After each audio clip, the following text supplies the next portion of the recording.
Hello everyone, welcome to my channel. আজকে হচ্ছে শিবরাত্রির। তো আজকে আমি উপোস করেছি।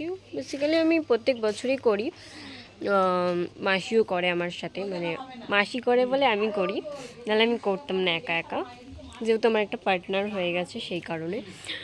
হ্যালো গাইস, এখন আমি রেডি হয়ে গেছি, তো পুজো দিতে যাচ্ছি।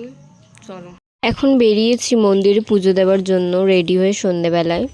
আমার সাথে ছিল মাসি আর ভাই। মন্দিরে পৌঁছে দেখি বেশি ভিড় ছিল না, ফাঁকাই ছিল, সেই কারণে আমার মাসির পুজো দেওয়া তাড়াতাড়ি হয়ে গেছিলো।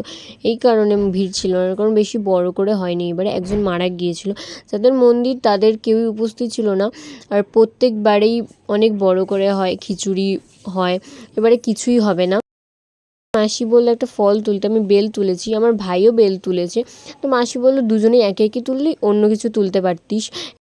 তো ফল থাকা সত্ত্বেও আমার কিছুই মনে হচ্ছিলো না যে এখানে ফল আছে, যেহেতু বড়টা আমার চোখে পড়েছে আমি তুলে নিয়েছি। তো এখন পরের ভিডিওতে দেখা হচ্ছে, টাটা।